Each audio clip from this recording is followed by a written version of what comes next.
Hello students and welcome to the channel of Sagar Group of Institution. Today we are going to discuss about the carbon dioxide laser. Carbon dioxide laser is one of the useful laser in the modern era because the efficiency and output power of this laser is very high. जैसा कि इसका नाम suggest करता है carbon dioxide एक gas laser है but it is basically a molecular gas laser. In this laser molecule of carbon dioxide work for the laser active center. This laser invented by Kumar Patel in 1964 in Bell Laboratories, and efficiency of this laser is also very high, and it generate a laser light of wavelength 9.6 to 10.6 nanometer range. अब हम बात करते हैं laser को समझने से पहले CO2 molecule के वाइब्रेशनल लेवल्स की. जैसे मैंने कहा कि ये इंफ्रारेड रेडिएशन जनरेट करता है, यानी कि इंफ्रारेड रीजन में काम करता है. तो इस तरह के जो मॉलिक्यूल्स होते हैं उनमें जो एनर्जी एक्सचेंज होता है वो up to the vibrational levels तक ही हो सकता है. इसीलिए यहाँ पर CO2 के वाइब्रेशनल लेवल्स को समझना बहुत ज़्यादा ज़रूरी है. तो हम बात करते हैं CO2 के वाइब्रेशनल लेवल्स के. CO2 के मेनली 3 वाइब्रेशनल सिंपल यहाँ काम आएंगे: asymmetric mode, symmetric mode and bending mode. Asymmetric state mode तब होता है जब दोनों ही कार्बन एटम जो कि ऑक्सीजन से कनेक्टेड हैं वो एक ही डायरेक्शन में मूव करते हैं, जैसा कि यह डायग्राम आपका शो कर रहा है. इस कंडीशन में क्या होता है कि स्ट्रेच ऑफ द एंगल्स होता है, वो क्या स्ट्रेच ऑफ द बॉन्ड होता है वो क्या होता है, सेम नहीं होता, एसिमेट्रिक होता है, इसलिए इसे एसिमेट्रिक स्ट्रेच कहा जाता है.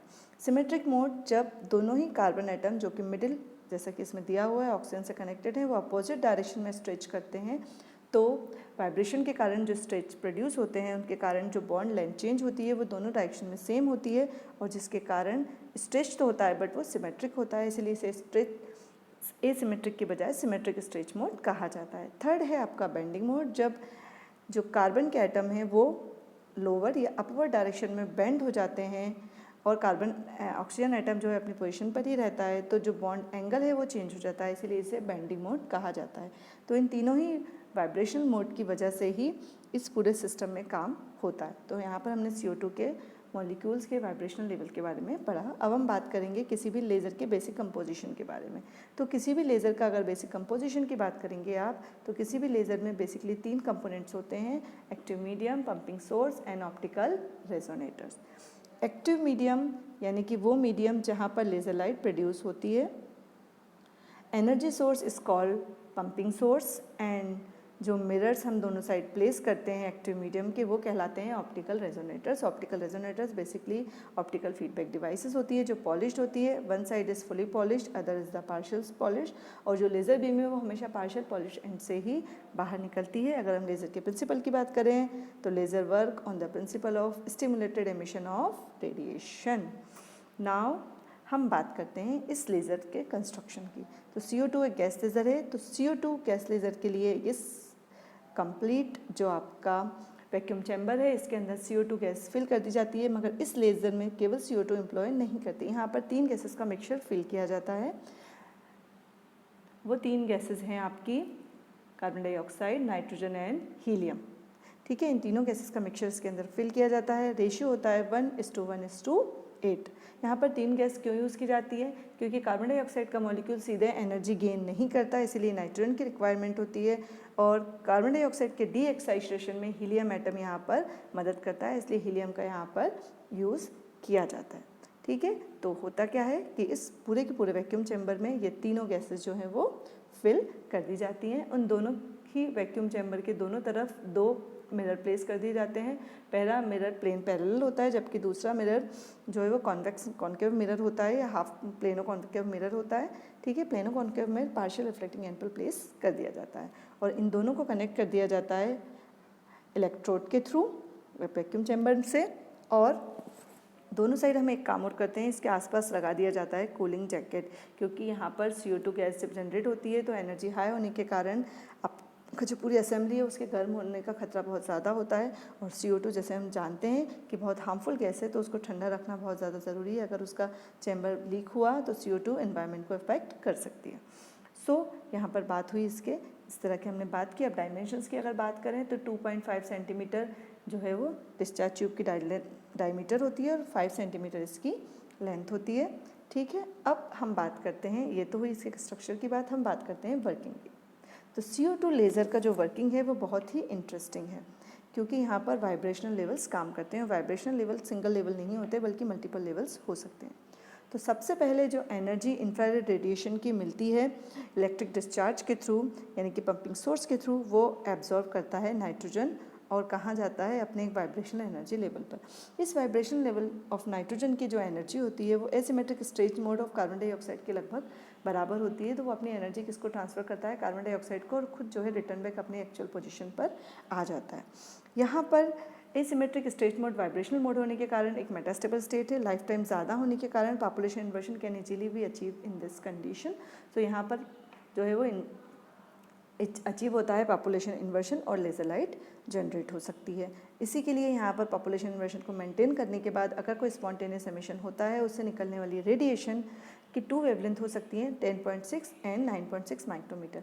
अगर एसिमेट्रिक से सिमेट्रिक की तरफ है तो 10.6 का, और एसिमेट्रिक से बेंडिंग की तरफ अगर है तो 9.6 माइक्रोमीटर रेंज का जो है वो क्या जनरेट होता है, आपका जनरेट होता है एक फोटोन। अगर ये फोटोन आपके ऑप्टिकल एक्सिस के प्लेन पैरेलल है तो ये फोटोन जो होगा वो पार्शियल रिफ्लेक्टिंग एंड के द्वारा रोक लिया जाएगा और सिस्टम में वापस ट्रांसफ़र कर दिया जाएगा।